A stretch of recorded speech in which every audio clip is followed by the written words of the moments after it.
Rwanda 1994 میں نسلی تعصب کا اس قدر شکار ہوا کہ 100 دنوں میں 10 لاکھ افراد نفرت کی بھینٹ چڑھا کر قتل کر دیے گئے، مگر آج یہ ملک افریقہ میں ترقی اور خوشحالی کی مثال بن چکا ہے اور اسے افریقہ کا سنگاپور کہا جاتا ہے۔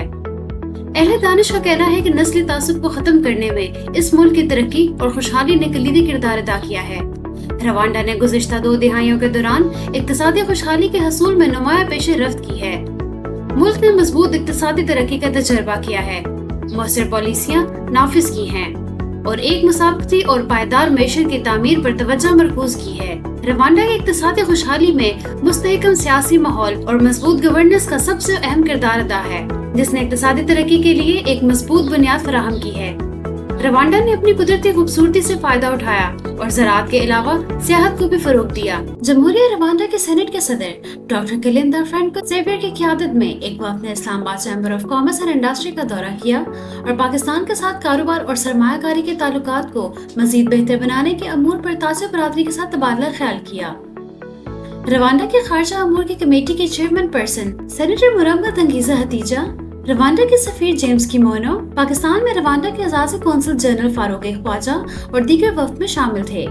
سینیٹر زیشان خانزادہ بھی وفد کے ہمراہ تھے۔ اس موقع پر خطاب کرتے ہوئے روانڈا کے سینٹ کے صدر ڈاکٹر کلندر فرانکس زیویئر نے کہا کہ روانڈا اور پاکستان کے درمیان دو طرفہ تعلقات بہتر راستے پر گامزن ہیں اور ان کا ملک پاکستان کے ساتھ تجارت، سرمایہ کاری اور آئی ٹی سمیت دیگر شعبوں میں تعلقات کو مزید مضبوط بنانا چاہتا ہے۔ انہوں نے کہا کہ روانڈا پاکستان کے ساتھ دو طرفہ تعلقات کو وسعت دینے کے لیے پاکستان کے ساتھ متعدد مفاہمت کی یادداشتوں پر بات چیت کر رہا ہے۔ انہوں نے اس بات پہ زور دیا کہ پاکستان کی تاجر برادری روانڈا کا دورہ کر کے کاروبار اور سرمایہ کاری کے مواقع تلاش کرے، کیونکہ روانڈا کاروبار کے لیے ایک پرکشش ملک ہے۔ روانڈا کے سفیر جیمز کیمونو نے کاروباری برادری کو روانڈا میں غیر ملکی سرمایہ کاروں کے لیے 0 امپورٹ ٹیرف، ٹیکس کی چھوٹ اور 1 اسٹاپ شاپ کی سہولت سمیت دیگر جامع اصلاحات سے آگاہ کیا اور اس بات پہ زور دیا کہ پاکستان کی تاجر برادری روانڈا میں کانکنی، مینوفیکچرنگ، توانائی، زراعت اور فائنینشیل سروسز سمیت دیگر شعبوں میں کاروبار اور سرمایہ کاری کرنے کی کوشش کرے۔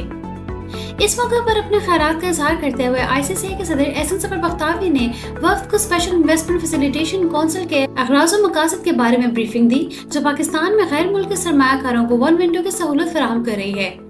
انہوں نے کہا کہ chief of army staff general Asim Munir کی زیر نگرانی یہ کونسل چین اور عرب ممالک سے اچھی خاصی سرمایہ کاری حاصل کر رہی ہے، لہٰذا روانڈا کے سرمایہ کار بھی اس کونسل کی خدمات سے فائدہ اٹھا کر پاکستان میں سرمایہ کاری کے لیے کوششیں تیز کریں۔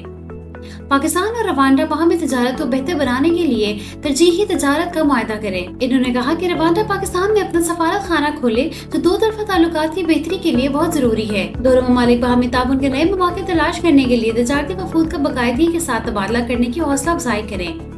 پاکستان روانڈا کو ٹیکسٹائل، چاول، فارماسیوٹیکلز، سرجیکل اور طبی آلات، سیمنٹ اور پروسیس فوڈ سمیت اپنی متعدد مصنوعات برآمد کر سکتا ہے، لہٰذا روانڈا پاکستان سے اپنی درآمدات میں اضافہ کرنا چاہیے۔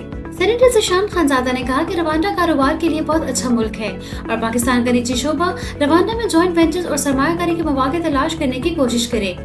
روانڈا کے ساتھ ترجیحی تجارت کے معاہدے کو حتمی شکل دینے کے لیے آئی سی سی آئی بھی تجاویز حاصل کی جائیں گی۔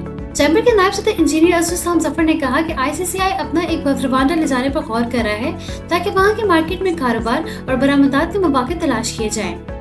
ظفر بختاوی، سابق صدر آئی سی سی آئی اور secretary general U B G نے پاکستان اور روانڈا کے درمیان براہ راست فضائی روابط قائم کرنے کی ضرورت پر زور دیا، جس سے عوامی اور کاروباری تعلقات کو مزید بہتر بنایا جا سکتا ہے۔ پاکستان میں روانڈا کے اعزازی قونصل جنرل فاروق خواجہ نے دونوں ممالک کے درمیان باہمی تعاون کے ممکنہ شعبوں پر روشنی ڈالی اور ان رکاوٹوں کا ذکر کیا جن کو حل کر کے پاکستان اور روانڈا کے درمیان کاروبار میں بہتر اضافہ کیا جا سکتا ہے۔ وفد نے آئی سی سی آئی کے اراکین کے ساتھ بیچوں بیچ ملاقاتیں بھی کی۔